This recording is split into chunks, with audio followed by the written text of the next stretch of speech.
All right. Welcome to another episode of the Legacy Builders podcast. I'm your host, Kyle McGee. Today on Legacy Builders, I'm joined by someone who spent his career building more than just teams. He's built cultures, communities, and unforgettable fan experiences. Jonathan Griffith has over 2 decades of leadership in professional sports, starting from the field and working his way up to the boardroom. From managing game day operations with the Carolina Panthers to leading minor league baseball teams, Jonathan's been in the trenches of what makes sports tick. In 2015, he took on the role of president of the Blue Wahoos and joined their board of trustees before expanding his leadership as president of Studer Entertainment and Retail. This conversation is about more than baseball and sports. It's about legacy, leadership, and the kind of work that happens behind the scenes to build something truly special. Jonathan, welcome to the show. Hey, thanks for having me on, Kyle. Appreciate it. Yeah, absolutely. We love bringing, as a Pensacola guy, we love bringing local Pensacola leaders onto the show. And so super excited for our conversation today as the Blue Wahoos have had and Studer has had a huge impact in our community. And so it's rewarding to talk to the leaders that help make that happen. So thanks again for coming on to the show.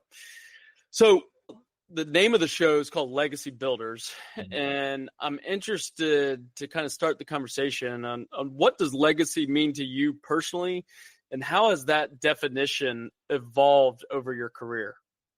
You know, I think the whole leaving a legacy is leaving memorable things in the community, your family, your work, everything for that. To truly be a legacy takes a lot. I think of a legacy in the sports world as a Cal Ripken being a Maryland guy. He left a legacy, right, of hard work, working every day. I don't think you will ever see that again of people playing working that many days in a row kind of thing as well, But to me, leaving a legacy for this community, I think that the Studers have left it's going to be a pretty long lasting legacy. Now, 100 years from now, will they remember? We don't know, but it will be a long time coming. I think of the people here in this community, Vince Wibbs, we have right outside the park there, we have, his legacy that he left and the imprint that he made on this community and many others on this community. I think we're fortunate to live in such a community like this here in Pensacola, with so many, especially in the sports world, there's so many legacies out there. I'll never forget one of my first couple of years here. I was at a sporting event, a banquet, and Emmett Smith was giving Derek Brooks an award. And I'm like, where did I move to? I was like, holy smokes, But, setting that legacy, being a great community is really, I think, the big thing for Pensacola is, being a great community. I think that's what we're building to do each and every day here in this community, and what we try to do as well. Yeah, it's a great answer. And you're so right. We're so blessed to be in such a rich sports, just part of the world, like such a small community. But, at that banquet, you probably had Roy Jones in the front row, and it's like, what's going on here? So when you think about your early days, managing stadium operations and now serving as the president of the Blue Wahoos and Studer Entertainment, are there any specific moments or specific things that have happened that stand out as the biggest lessons that you've learned in how to lead people? I think you learn from your failures. A lot of times, it's one of those things that, I don't think you ever peak out, saying that, hey, I've hit that absolute peak for there. But I think that, for me, it's always learning, what could I have done better? How could I have kept the employee more engaged? How could I have done those type of things? One of my biggest, accomplishments, I would say, in professional world is where the people that were with me or at some time, under me, where are they now? I have folks that are GMs. I have over probably 5 or 6 guys that are now, broadcasters for the Boston Red Sox, for the Cincinnati Reds, those kind of things. And really learning of, how could I have improved with them as well. Obviously they've made it better, but what kind of misses. And I even talked to some employees too, talking about kind of the olden days of, remember when we just used to wing it kind of thing? And it's like, we used to do that. That we're very lucky, we got through those kind of things. But I think that, learning from those is very important, taking those those misses, those losses that you call kind of thing, and how could you have handled that better, or how could you have, guided them in a better way than to just say, hey, this just isn't working, could we have done more? And then there's times where there's not. It's kind of like Sure. they needed to move to that next step of wherever they're going. But to me, it's always, how can we always get better, and how can we improve on those type of things. Yeah, I've heard it be said, fail forward, right? So once you fail, learn from it. Don't make that same mistake again. And that's a good point. On that same note, typically you notice certain people who have different traits that, you might recognize as future leaders or someone to pour more into. What qualities do you look for in leaders or rising stars in your organization? To me, is somebody who brings a solution to a problem, right? Like, we all have problems. I mean, everybody has a problem.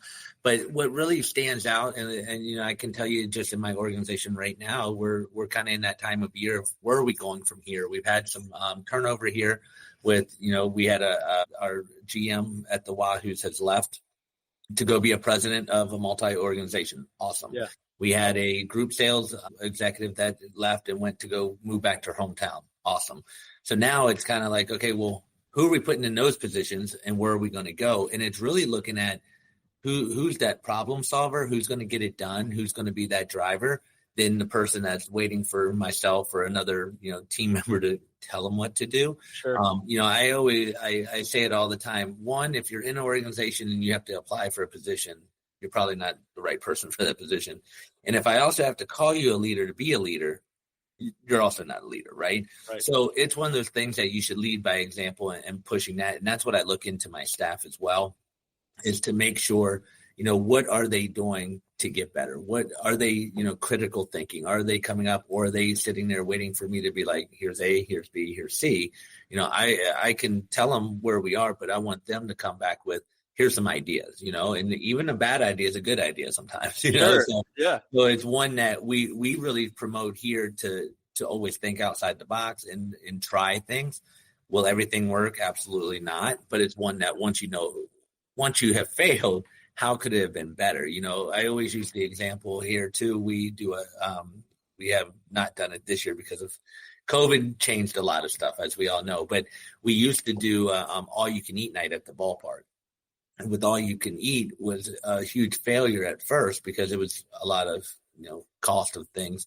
One of the things we figured out was if we got partners involved, like sponsors, things like that. So we had Moe's and we had steakhouses and those type of things. They all put in there. Well, that came from another employee that was like, hey, we could reduce costs by doing this. So we had a problem and they came up with the solution. And I think that's what you're always looking for, those creative thinkers that are not just going to wait to be told what to do, but really take the bull by the horns and really try to see what they can do with it. Yeah. It's such a good point, and it's literally such a succinct way to think about it. Who is bringing the solution to the problems, right? Like, if as the leader, if you're the only one creating solutions to problems, then you don't have a strong organization, right? Correct. Because it takes everybody. I'm curious, the Blue Wahoos specifically, I haven't been to a ton of different minor league games, but the games are just so engaging.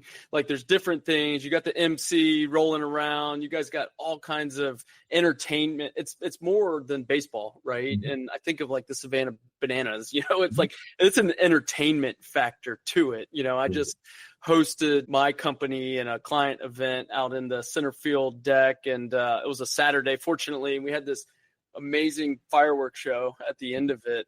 What are some of the most exciting innovations or ideas you've implemented with the Blue Wahoos that you're like most proud of?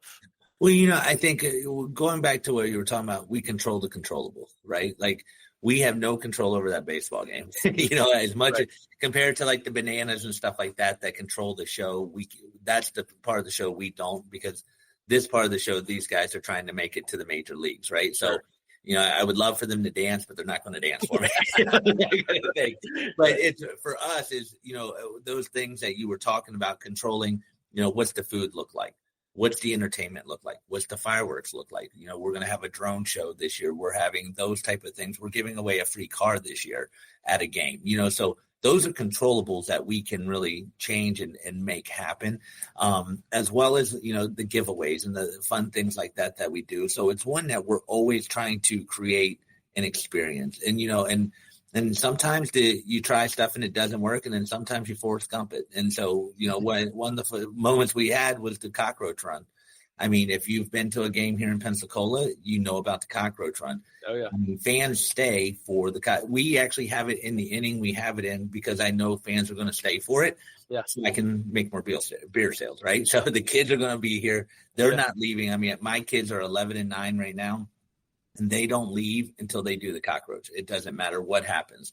It's one of those things that I sat down with that client, and we were talking about different ideas, and people don't remember when we started in 2012, the cockroach one was one of 3 items that we did for them. We had the pesky fan, where we basically put a fan in a visiting jersey and we threw them out of the stadium. So it was like, hey, we're throwing out the pest kind of thing.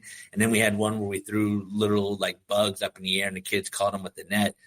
But the cockroach was one that we did, and it got to the point where people were calling, asking when were we doing the cockroach run, because that was deciding when they would come to the game. And that's when we knew we had something that we're like, oh, wait, yeah, we are doing this every game. And now, because we were rotating most of the promotions we do here, we do different innings just to keep it fresh, right? Like I tell everybody, it's like watching a commercial on TV. Like if the commercial, you're like, oh, whatever, I'll switch the channel. Where here, we try to switch the channel on you where you don't know what to expect each day, except for cockroach run and the 7th inning stretch. Those are the 2 staples that happen every game, because we have to. Right? We've created that fan base of that is a expected service that they're going to get, that they make sure they're here. And, we've seen people try to redo it in other areas. And, we all steal from each other. I mean, it's what we all do. I mean, business to business, you're always looking for that great idea. Let's implement it in their business. Right.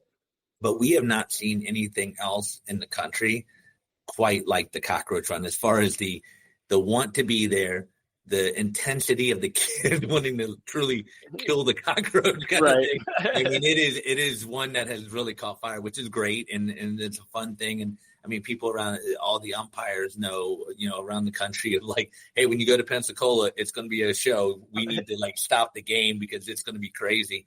And I just think it makes it fun too for our community. Sure. I think of some of the uncontrollable great things that the Wahoos have going, and just this beautiful stadium on the water, right? With it's 1,000 degrees in the summer, but fortunately you got a little breeze most of the time, right? And so it makes the game a little bit more enjoyable. I'm a baseball guy, and so I love baseball, but baseball, thankfully, they've been changing the rules a little bit, pitch clock, different things to make it more engaging, but it can be a little stale of a game to watch. And I want to give you guys a shout out, because just like we're talking about, I mean, they are so fun to go to, and it's a great fan experience. I really haven't heard anyone have a bad time at a Wahoos game unless it's like raining or something, something that you can't control, right? So I want to give you guys a kudos to that. I'm curious on, as the president of the organization, one of the biggest drivers that, any leader of an organization has is the culture. Mm-hmm. So like what goes on behind the scenes to have those greeters and the special eds kids and like everyone like excited, to see you, and you could tell it's very intentional, and it's talk about like what goes on behind the scenes in order to keep the right people employed, and then like to make sure that they stay energized and enthusiastic. One of the big things for us, we try to out Disney. I mean, it's really what we try to do, right? So, and it starts from day one, from the interview process itself. One of my big rules is that if somebody sits down and they can't smile during the interview, they can't work here. Like you can't teach a smile, right? Like it's one that you either know how to smile or you don't. And if you can't smile especially at work, for our work, then we can't have you here. And really engaging that. And I think it comes to our mission too. We changed our mission to create memorable experiences, and it's truly what we do throughout the entire Studer family of companies. I mean, from the Bodacious Shops to Bubba's Sweet Spot to Oyster Bay Hotel, everything is about the experience, right? Like, because everything that we have done in Pensacola has been, what can we bring from other big cities, because we're a small town, Yeah. and what can we do? So, before the olive oil store, there was no olive oil stores around. Sure. We were the first coffee shop downtown. We were the first baseball downtown. Those type of things that we did. We brought college football downtown with, UWF, and it's really making those experiences and making it a better community to live in. And that goes with, that's our mission, right? So if you have the mission of every day you're going into work to make a memorable experience, unless you just hate life, it's a tough one to go against, right? It's just, hey, how can I do that? Even at a bad day of work on your normal job and you're coming in as part-time, it's a fun place, and that's what we try to make it, is a fun, engaging place to work. We actually survey all of our employee engagement surveys. We normally rank in the top 2% in the country of places to work, because of the fact that I think we tie into that mission and really believe it from the top down. Quentin, Rishi, Studer, the owners, truly believe in this community and in our team and in our staff. They do a lot of unique things. We're about to give every employee a $50 gift card from Publix, because they took their surveys and they're being engaging with us. They get, we do bonuses on fan satisfaction. We survey every single game and get that satisfaction back. And we're ranking about a 85 net promoter score. So if you put that in the Disney world, Disney's about a 60. Yeah. Ritz-Carlton's about a 66. So we're doing pretty well on that. But it's one that it takes a lot of work and effort and, rounding, we call it, going around, checking on the employees, making sure they have what they need to do, tools and equipment. As far as, recognizing the employees, that's another thing that we really try to do. If you've been to the games, as you have, you'll see every game we recognize our employees. And that comes straight from the surveys of fans telling us. And of course, peer-to-peer type of thing as well. Sure. But we really try to make the employee feel empowered. Every employee here has even to, the cleaning crew has a $250 budget of make it right. So if something happens, I always use the example of a hot dog falls on the ground, we will pick it up and get you a new one before you can ever think about it. If you have your kids in your hand, you drop your beer kind of thing, we're there. We'll pick it up. We'll go get you, because the worst thing you can ever do as a fan is lose a $10 beer, right? Yeah. Nothing worse than you're already dealing with the kids and everything else, and then you're like, oh man, I made a mistake. Yeah. So we try to take it to that next level of customer service and really have that culture of customer service. And that's what we push. That's what we tell everybody. We are a culture of customer service. And, so we're always thinking of, how do we make that customer experience better? How can we enhance that customer experience? How can we make our sponsors feel like this is the best thing they could spend their money on instead of an ad wherever else kind of thing? And so we're always pushing that and trying to hit that level of what's next. How can we make that a valuable experience where, we have, as you talked about, some folks with disabilities, they'll tell you if you go around and talk to them, it's the best job they've ever had. Well, it's because we also treat them like every other employee. You're not treated any differently because you're in a wheelchair. You're anything else. You have a job duty. We hold you to it. We round on you. We do everything there. But I think that's the different level too. They love that. We have a guy named TJ who's in a wheelchair. He's been here for the entire time since 2012. And I mean, that's the number one thing. He's like, this is the job that, makes me get up and I want to be here. And this is why, I come here. And, I think that goes a long way. I think for the employees all the way through, we're always trying to even make them better. We have a rule here, which is rare for seasonal type employees, that you are automatically invited back every year unless you have been fired or talked to. Well, is to make sure that all of us are having those tough conversations at times, which we don't want to have a lot of times. Yeah.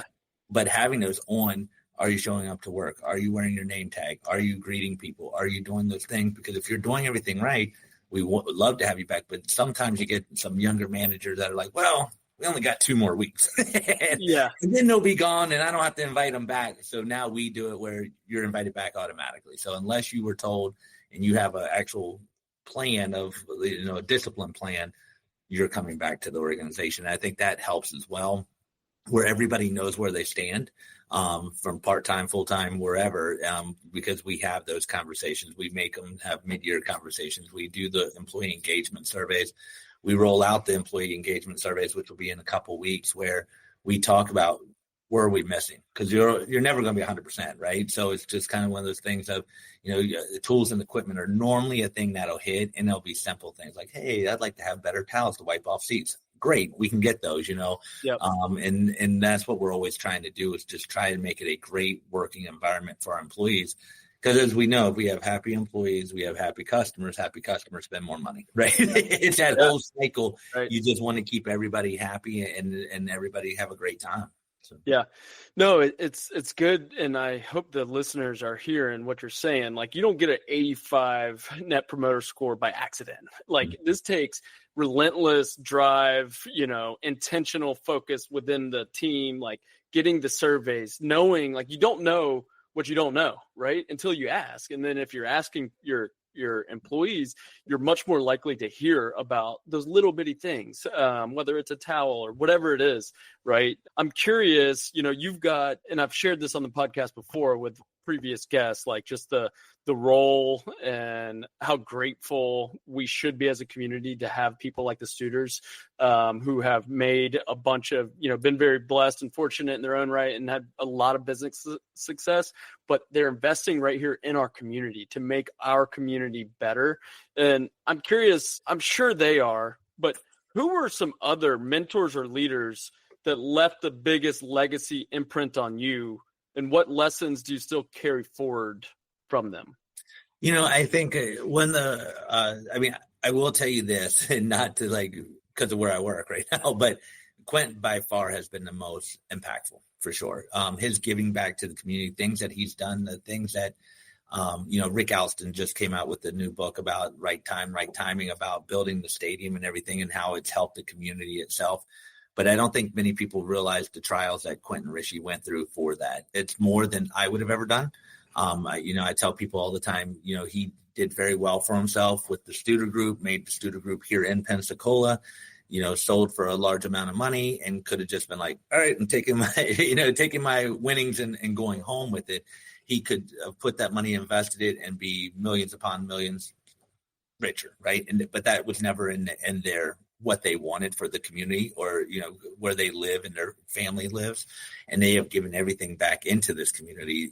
One of the things that many people don't know, Quentin Rishi have never taken a paycheck or a kind of a cut from any of these businesses they've done in town. They've taken it all, reinvested in the businesses or on the people in the community as far as, donation, stuff like that. So I think that's one that's been a much different mindset for me. Because I've always been a business guy and, trying to make sure bottom line, do what you got to do to get it done. Where Quinn's motto is more of the top line, make them come and then you don't have to worry about the other things and items. Right. So, and I think investing back into the people has also been a big thing. Besides Quentin and Rishi, I would say Bruce Baldwin, who actually was another reason I came down here. He was actually the general manager for the Richmond Braves, the AAA team, when I was there. And he actually recruited me to come down here. But, during the time that I've known him for over 20 years, was really the business of baseball, understanding the dollars and cents, but more than that, is really understanding the show, right? Making sure that you're putting on a show. And we call it layering. Now we always joke about what layering is, but it's like, hey, you have a fireworks show. Great.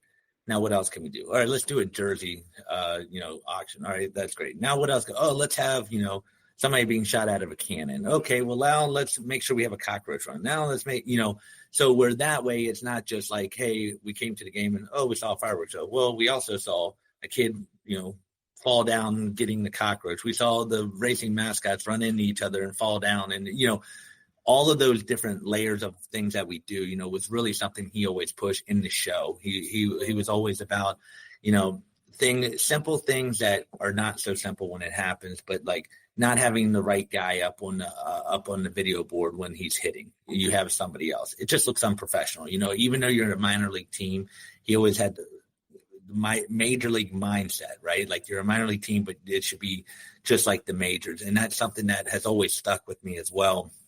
Is that, always pushing that, yeah, we're a minor league team here in Pensacola, but are we really, we're really the major league team. I mean, we don't have any other team besides the hockey team, which is a different season and they're great. But besides that team, we really don't have another major league team for these kids in our community. And that's something that we really push is being here for everybody. That's why we have a $5 ticket, is to make sure that anybody can come to the game. But this is time for the kids to be able to see a major league product. Even when we do the Soul Bowl, people don't realize we've done that Soul Bowl for 12, 13 years now. And, the reason we do that is because that shows kids Super Bowl. I mean, I've literally had little kids come out there and look up and go, oh my goodness, this is better than a Super Bowl. Well, it's not even close to that. But for them, it absolutely is. And making that memorable experience for them goes a long way. We have now kids bringing their families that started. So, we're in Soul Bowl at 14, now 24, bringing their kids here going, I played on that field as a kid, that's the impressions and the things that we're able to do through that. But I think that that's something that Bruce Baldwin, really push is like, you're making these memories, you're making this, and you need to be the big league club, no matter which city you're in. But here in Pensacola, especially, we try to do everything as top notch as we possibly can. Yeah. And you definitely do. I'm curious as the fact of every great leader always has these, mentors or a couple people that they've had strong relationships that whether they've inspired them or gave them a vote of confidence or something that's helped them, or they give credit to people that have helped them get to where they're at. How do you get intentional about paying that forward to the next generation? For me, it's always keeping in touch and helping out wherever I can. Those folks that I was talking about that have gone up and better, I still keep in touch with, where we still, even though they're in the big leagues, as I always tell them, it's no difference. And being in the minors, you just have a little bit more people watching you or, talking to you, but you still have the same concepts, right? Like I used to work for the Carolina Panthers back in the day in operations. And it was like, oh, what's the big difference? I'm like, I order more toilet paper here than I did in the minor leagues, right? Like it's the same job. It's just more, right? Yeah. So I think that kind of the same thing, is reminding, all of those people that, we're here for them. We're always a resource, because we always want to help them get better. And we have some tools and things that we do here that many teams don't do because of cost effectiveness. Doing an employee engagement survey cost us roughly $20,000 a year, which that's a big investment to hear your employees tell you if you're good or not, right? And what changes they want to hear. But we feel that is a key thing, right? Like it's one of the things that part of our recipe to make sure that we're doing the right things. We're hearing, we always call the surveys a gift, it's not always a gift you want at the time, but it's a gift that you can learn from and get better on. And so that's what we try to do with all the people, for me, especially I have probably about 10 folks that I constantly keep in touch with. And it's more of, I had this situation. What would you do? How have you ever handled it? Because most of the time I've done something like it, or I know somebody who has, right? Sure. Like it's one that I can at least guide them down the line of, well, talk to this person because they deal with that on an everyday basis. Yeah. But I think it's key to just kind of always want to get them better, and always teaching. I think you could never not be teaching and not in the way of like, you're going to do it this way because I said so, but almost I always give bad examples as well, even in the promotions and stuff like that, where I always tell everybody you should try something because you never know when it's going to work, like the cockroach. But I've also had just as many go wrong. One of the best ones here in Pensacola that went wrong was back in 2013-14. We did a promotion with Hill Kelly and the airport. Thought this is going to be great. We're going to possibly give away a car and a trip. So we put a truck out at the mound, and we gave everybody a piece of paper with an ad on it for Pensacola Airport. And, here's all the flights that they're doing now. Isn't this wonderful? It showed you how to make a paper airplane, and we're having everybody throw a paper airplane. If it goes into the truck, you win a truck and a prize. Well, that day, obviously, was not from here back then. I've been here for 15 years now. South wind. Yeah, that wind comes off that water pretty good. So everybody threw them. They went backwards. And then we were told we were the dumbest people in the world, and we set them up, and we didn't want them to win. And I'm like, they didn't understand. If somebody would have won that thing, I had insurance policy. I would have been dancing the jig because we would have been all over the news if we would have won. But instead, I had to wear it in my face. A very bad promotion, and we've never done another airplane again. But telling stories like that to them lets them learn too, though. It's just like sometimes you got to look at the other things you can't control, and like, oh yeah, I probably should have knew the wind was going to come off there. So there's real world experiences, and you want to, like, someone in my shoes, 31 years old, like, I want to learn from other people's failures so I don't repeat it, right? And so I think that's probably the most difficult thing from your perspective, probably because we all have this limited time, right? But it's the most rewarding and most impactful thing you can do is give your time away. Like Quint Studer is probably stretched to the max about how much time he has to give someone. But that's super impactful. I'd like to, you mentioned that the Soul Bowl, and that brings me to think about all of the other ancillary type events and sense of community that the Blue Wahoos brings, more than just baseball, right? Mm-hmm. How do you ensure the legacy of the team extends beyond the field?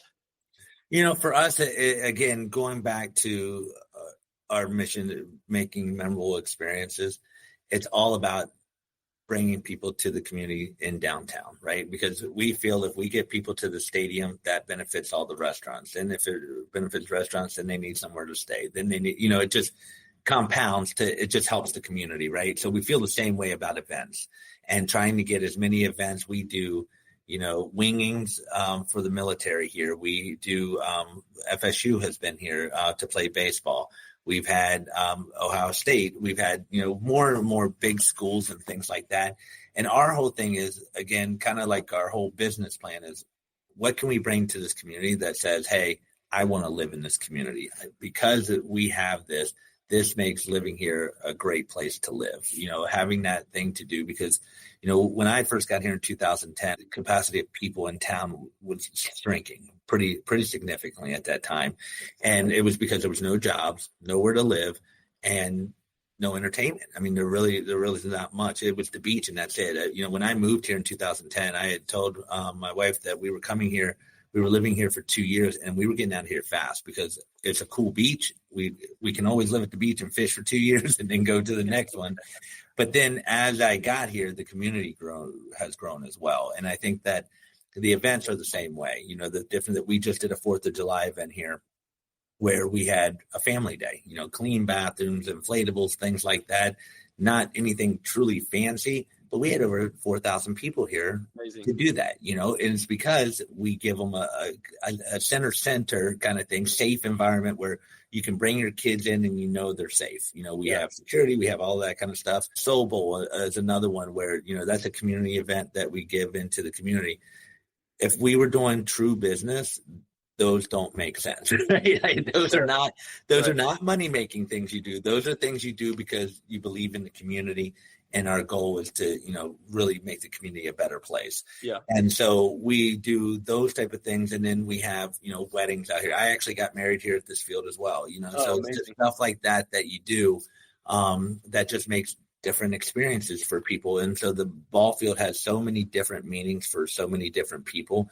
We've had funerals here. One of our employees so we did a deal with Angel's Envy back in the day and did our own bottle. So we had a Wahoos liquor bottle. She was actually buried in that bottle. Like, she put her ashes and put it in the bottle. So those kind of things you would never think that we're connecting, but we're connecting. We have, heartfelt things of, kids' last days that, with cancer have been here, and their family's last memory is a picture of them at a Wahoos game with Kazoo, hugging Kazoo. Mm-hmm. Those are memories that will last their whole life. And then, of course, that person's life as well. So those are the kind of things that we're always impacting in the community. That goes way beyond baseball or anything like that. And it's really what we're about more than the baseball game. Yeah. Never with the students has decisions been made because it costs too much or we don't make enough money. It's always been, is it good for the community? Is it going to make a memorable experience? Is it impactful, right? Like, can we be impactful in that community? And that's our goal, is to be impactful in so many different ways, from giving great jobs to giving great experiences, and then making sure people can eat, right? Like we're paying our minimum wage here is $1 more than what minimum wage is. Plus we have the sliding scale. So even with how we try to pay people to make sure that they can take care of their families and the things they can do to then get back more into the community. Yeah. And it's amazing. And you don't even really think about it until you really shed light on it like that, like of how much community you really are building with this one stadium and how much impact and reach you can have. And so super grateful to have it and have, someone like yourself lead the company and the organization. I want to shift this conversation into more of a personal thing and ask some questions around you. Mm-hmm. What role does family play in your concept of legacy, especially as a father? To me, it's number one for sure. I'm one that I coach my kids. So I coach baseball, I coach basketball, soccer. So it's a rotation of what I'm coaching that time of year type of thing. But, with my career choice that I made, I had kids a little later as well because of that, because I knew, being in sports especially, we work 80 hours a week type thing, during game weeks and, you get the off weeks, but, you're always kind of rolling. One of the things that I learned in my career after having kids especially was include them into the game, right? So today my kids are at a tennis camp right now and my wife is in California. So I will pick them up at 2:00 and they'll be working at the ballpark today for, from 2 to 5. Same with games, when I go on game days, I have the kids all come out there. My wife comes out there. It's part of our family, right? Like my work is our family and family's my work, right? Like, so it's one of those things that goes back and forth. And when you spend it, and we encourage that through all of our employees, the GM we had before, he had 3 kids. They were here all the time. I think that's how you make it work. You got to include them in the family. I always hear work-life balance. There's no such thing. Like you just make your life work, right? And it's one that you got to take time and, hustle here. And then you take time for your family here. But I think you can converge them as well. And I think that's worked for me and my family because of the fact that they feel a part of it. If you see my family or myself out in the community, most likely we have Wahoos gear on or Sky Carp up in Wisconsin as our other team. We're always branded. I've kind of brainwashed them, I guess, from day one that, this is our business, right? And this is our life. And, when my kids know, like even to go get coffee, somebody will say Starbucks and they're like, no, we'll go to Bodacious. Let's go to Bodacious or, candy at Bubba's kind of thing, just because I've really tied it into like these things pay our paycheck. And this is how you're able to get to do things you do because these companies exist and they're able to do that. So they're very brand loyal and almost to a fault of things sometimes, but it's one that I've truly included my family into all of those things and I don't separate it a lot. I mean, there's times that you got to separate it, but it's one that we still do the vacation stuff like that. But I think that having them be able to come to work with me, even on a day it's raining in the tarp. I mean, I've had my kids come out and play on the tarp, with the tarp one. So, it's one that you just try to include them as much as possible. I like how you say, and it's a work-life blend, right? Not a work-life balance. And I think of most high-performing entrepreneurs or presidents or leaders of organizations, they do what you just said, whether it's in sports or construction or real estate or political or whatever role it is, like they bring them along with them, right? And what you don't even realize, or you probably do realize, is the way you're shaping their thinking as you're going. Like you are teaching them real life skills. Like I feel so indebted and grateful for how I was raised, because when we were around the dinner table, we talked business when I was a little child, being a son of an entrepreneur, and like I didn't know to talk about anything else. Like we just talked about the struggles or the people problems or the, what was going on in your day. And, I realized how much of a leg up I got just because I was engulfed in it. And they didn't like, oh no, we don't talk about work. We separate it. No, it's a blend. So that's powerful. How do you hope your children view the legacy that you're trying to build? I hope they view it to work hard, play hard, is what I always say. It's one that, as much as I work, I also have a lot of fun as well. It's one that, like this weekend we're the Blue Angels sponsored the Blue Angel Bazaar out there. my kids will be out there hustling with me, right? Like they'll be under the tent, selling stuff. That's why to me, it's bringing them along, teaching them that to make sure that they know that you don't sit around and just be given. It's just not in our bloodline kind of thing. It's one that, and you said about Kyle about sitting at dinner table. My father was a truck driver, right? So he had a trucking company. So I heard the same things about employees and labor and, the flat tires and how do you deal with the adversity when something happens and how do you do this? Same thing with my kids. Like I let them be a part of that, they even at, Bodacious Shops or Bubba's, they get to come down there and see me clean and sit there and be like, Dad, what are you doing? And I'm like, well, we need to help them because they're short staffed right now, jump in and they're out there wiping tables, whatever. And it's just, roll your sleeves up and get it done and then let's move on, and I think that that's the biggest thing for me to leave with my kids is like to work hard. You're not going to be the smartest, you're not going to be the luckiest, whatever, but if you work hard, you can get through anything. And that's truly my thing with my kids is pushing them to, not have excuses because things will happen and everybody's against you. That's life, but it's really, how do you get to that through that, right? Like when you have those type of things happen.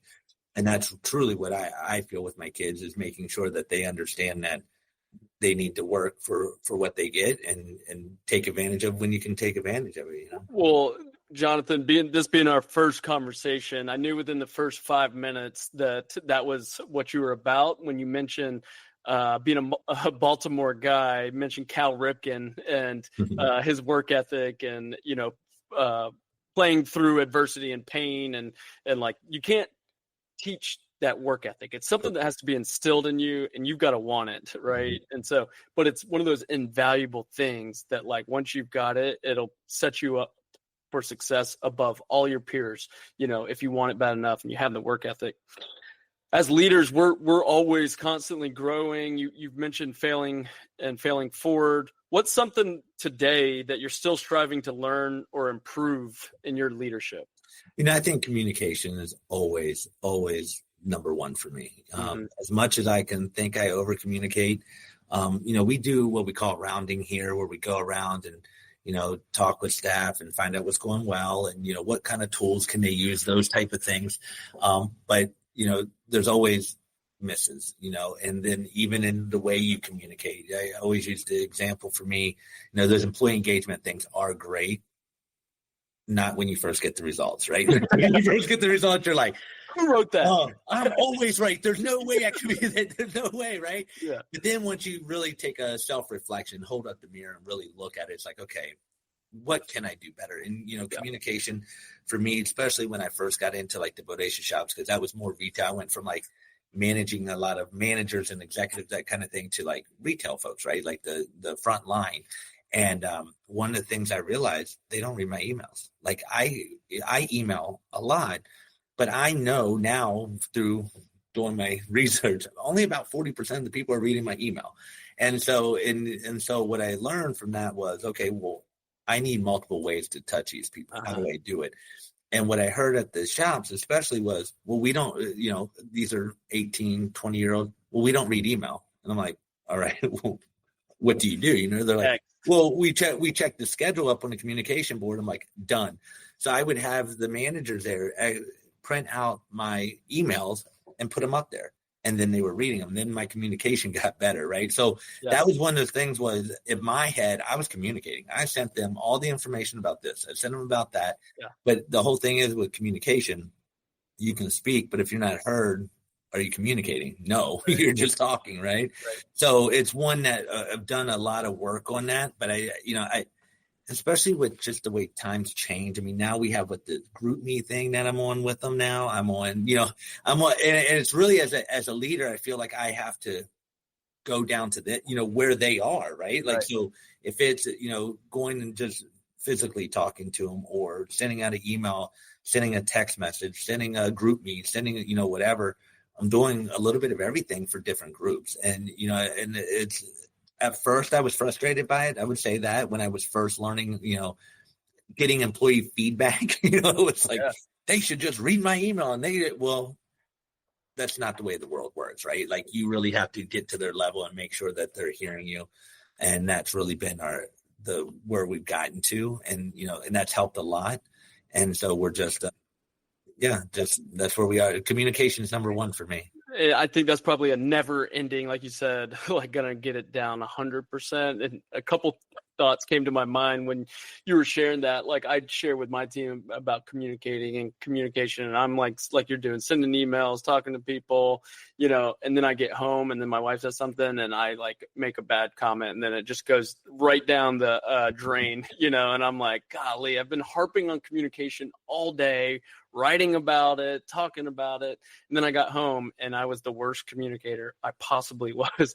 And then, so that was the funny thought that came to my mind, that you're always trying to get better about. But I'm in the real estate business, and I had a new maintenance guy start today or this week. And just by happenstance, I was leaving the office as he was coming in as his first day. And I noticed him because I didn't notice him, or didn't recognize him. And so I got out the truck and I introduced myself and I took him up to the office. And yesterday when we were having a one-on-one, he was like, man, that meant so much to me. The CEO came and introduced himself and walked me up, the first day. And that wasn't a planned thing. Like I got lucky, but it just showed me, like, especially in a leadership role, like how much you being present and being like face-to-face communication, how important and how long of a way that goes with all levels of employees. Yeah, right? I agree. And doing the right thing, like I've never walked over a piece of trash, right, at the stadium or at our properties or anything else. It's one that I'm the first one to pick it up, put it in the trash can and keep on walking. And to the point, I didn't even think about it, right? Like it's just a thing. And how many people truly are like, I can't believe you would go and do that. You'll see me on the concourse from time to time. If I see one of our kids struggling, pulling trash out of a thing, I'll go and yank it out and keep on getting it, kind of thing. And people are like, oh, I can't believe you help with trash. I'm like, that needs to be done. That is way more important than any title, anything you call me. If this place is dirty, your family's not coming. So I want this place as spick and span as possible to get us going on there. And I think it's key to be humble always and do the right thing. So agree. Yeah. Lead by example. Mm-hmm. If you could write a letter to your younger self at the start of your career, what would you say? That's a good one. What would I say to the beginning of my career? It takes time. I think, I tell it when I first started in this business, especially, I was making $5 an hour. I mean, a minimum wage type job. It's in the entertainment industry. And I had a buddy who I actually got through high school because it was a teacher's aide and helped him get through, talk to the teacher like, hey, if he just makes this, he gets to work for Verizon and he's good to go. And, here I am with a master's degree working for the Carolina Panthers, making $19,000 a year. And here he was making $65,000 a year. And I'm like, what am I doing? I'm picking up throw up. I'm picking up trash. I'm doing all this stuff and, not making any money. But I think that, for me, it was, time, hard work, and learning pays off, right? Like it's one of the things that it will eventually get you there. It was definitely when you're younger, you're not seeing it that way at all. I'm seeing like, hey, he's sitting on the side of a road in a truck making that much money. And here I am doing it, working 80 hours and, really busting it. But I think that, that's the youngness in you. And I see it in my employees now, right? It's one that I want to be the VP, it's like, great, here's steps, right? Like it's always that learning process because again, as much as you book smart, you want to be whatever, life lessons teach a lot more than what you can learn in a book.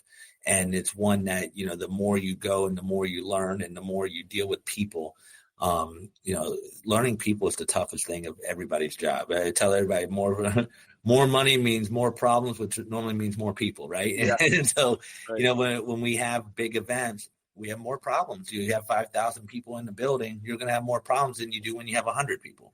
But you're also going to make a lot more money when you have 5,000 people than 100 people. So it's really just learning that. I think, for me, in my younger days, it was kind of like everybody else. I knew where I wanted to be. I didn't know how I was getting there, except for you just tell me I'm there. And, and it was one that I actually quit halfway through my career. I say quit.